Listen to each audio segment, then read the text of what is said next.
like, man. But I look at it from a perspective of learning from other people, because people dealing with stuff like that every day. You know what I mean? Family members, aunts, grandparents, dogs, whatever. And I ain't comparing dogs to humans, nothing, but it's just it's like a sort of loss.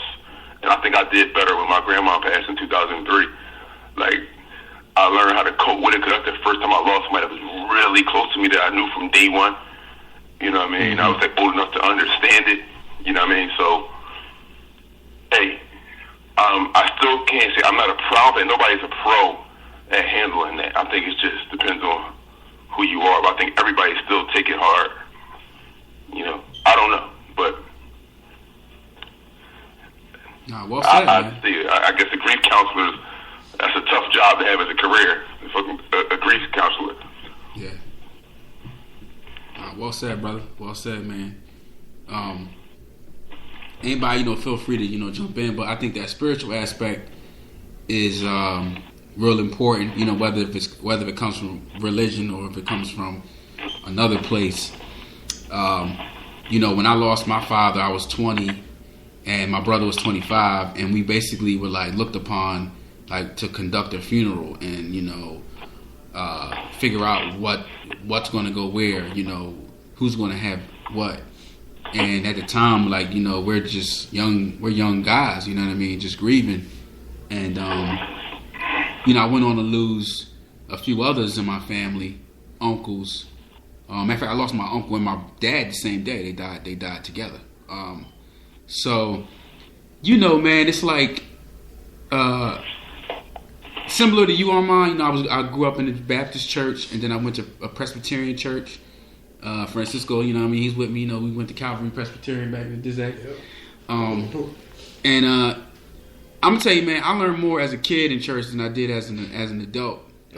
Because those, not to get on religion, but it's basic principles that you learn early in Islam, Christianity, whatever.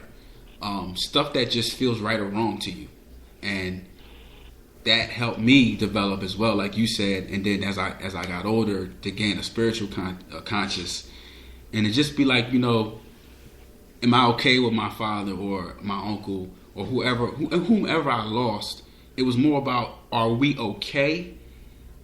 As opposed to me losing you. You know what I'm saying? And I never got a chance to tell my father that I loved him, so that was always the knife in the heart, But I think what saved me a whole lot of pain was because I forgave him, because we didn't have the best relationship.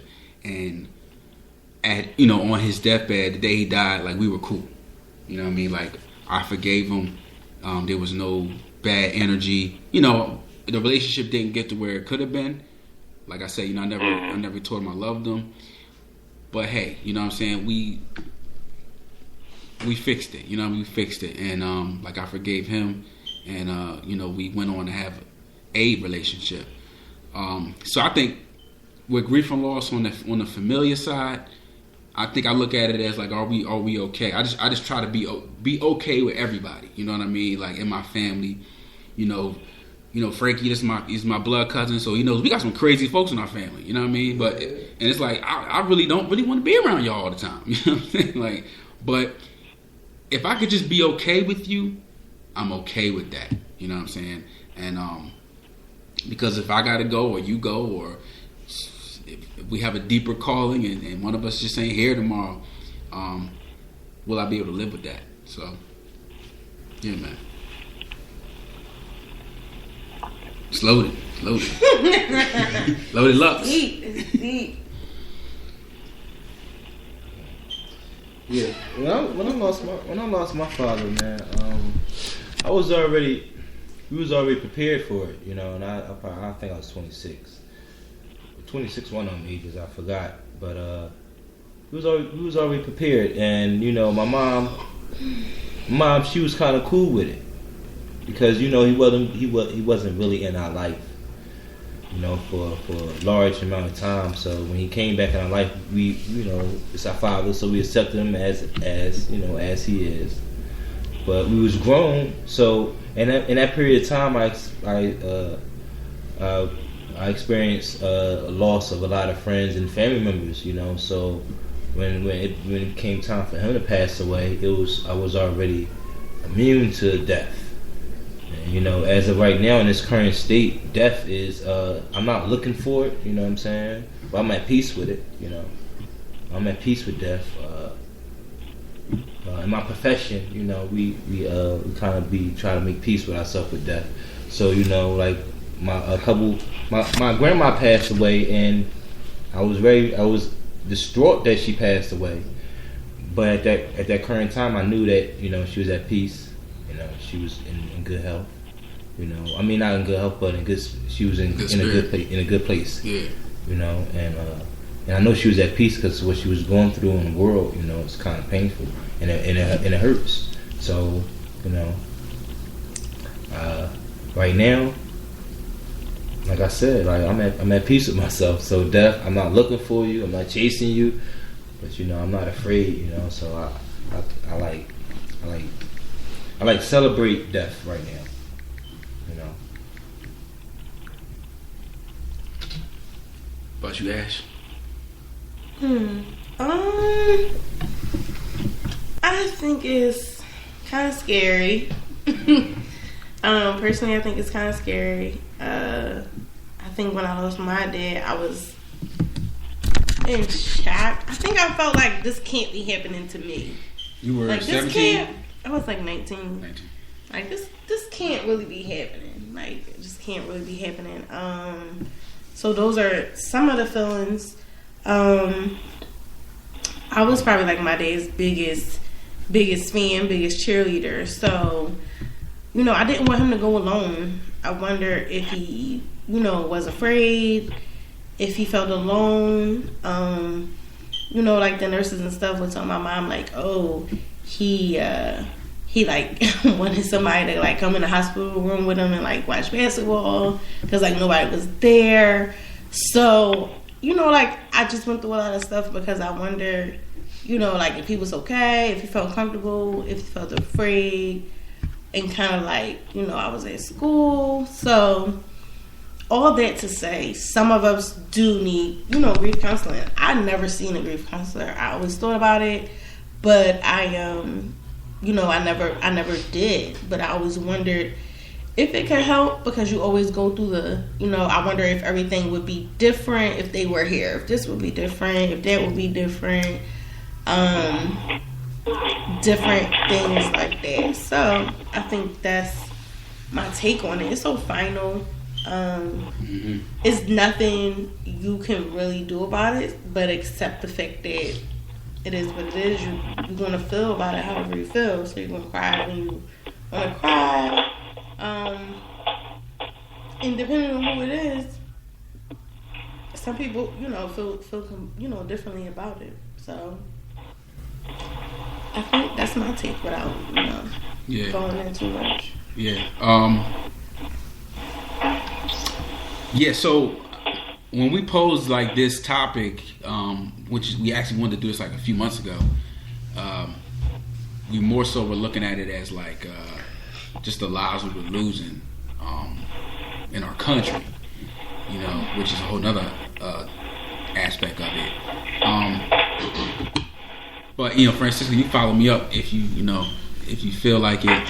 How do you guys feel about just like the sensitivity to death, like with social media, with movies, with, you know, with things going on right now?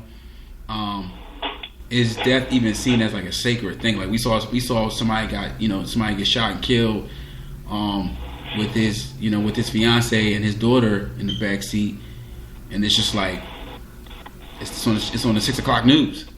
You know what I mean? For everybody to see. Is that an issue, like the sensitivity towards death, or is that like a development, evolving development in our like society? What's your thoughts on that? I think it's a development. I think it's more so how as our society, how we raised and how our society views it. You know, I teach social studies, so we was learning about tribal African religions, and usually in their culture is a celebration when somebody passes on because they moved on to the afterlife. So they like, it's not really a mourning period. It's like a party a little bit, you know, where they keep them and they have parties, they have food as a feast, and they celebrate them transition. That's why they call it a transition to, you know, to the afterlife. You know, and I think our society we live in is based off of religion, and, you know, so the religion is more so like judgment and like, okay, how did they live? And it's like, oh, we don't know, they did too good. It's like it's not really a celebration for everybody. Some people probably it is, but I think that's a big part of it. It's just the society we live under. Or if you live in the Middle East, your view of it will be based on how they view religion over there. So I think a lot of it is based off of just the type of society you live under, and I think it's how you interpret it. That's up to you. But I just think that it's a little weird. But I think we getting, as we progress and get more years of passing, we're learning more things about ourselves, and I think we're coming a little bit spiritually evolved. I think we're opening up to just different ideas and different aspects of spirituality. I remember I told Brandon about my friend Eric, one of my homies that we was tight in college. Man, this is like my brother. And when I remember he passed, and he was like, I remember I was talking to his girlfriend, and she was out with him on a Saturday. He passed on a Thursday, the next Thursday, and she's like, he was talking so much about everything. He's like, yeah, I'm comfortable. I don't care about nothing. I feel good. I love the sunset. She's like, I'm looking at this dude like, why you talking about all this stuff? And he said he was telling me, he called me on Tuesday, I feel real good. He was sick. So I feel good. I feel cocky about everything. I want to do a movie. I want to do everything. And he passed on that Thursday. But it was like, his whole mindset was like, those last few weeks was like, he was just loving life, like, to the point. And I was like, I think he knew something, because he was telling her a lot that he was ready. That I'm ready. I don't care. I ain't scared no more. I'm ready. But it took a point for him to get to that point where he's like, yeah, I'm ready. Chalk this up. And so I think it's all about your perspective and your life and your upbringing. But I think we're becoming more involved, where we're not so much focused on the religious judgment part. You know what I mean? I think that's just kind of archaic to some people now. And people are more so like, I don't know. I'm just want to have fun while I'm here and I'm enjoy each other. Mm-hmm. So, hey, we're gonna spin this one back, man. We're gonna end off right now, and then we'll come right back for part 2 of this joint.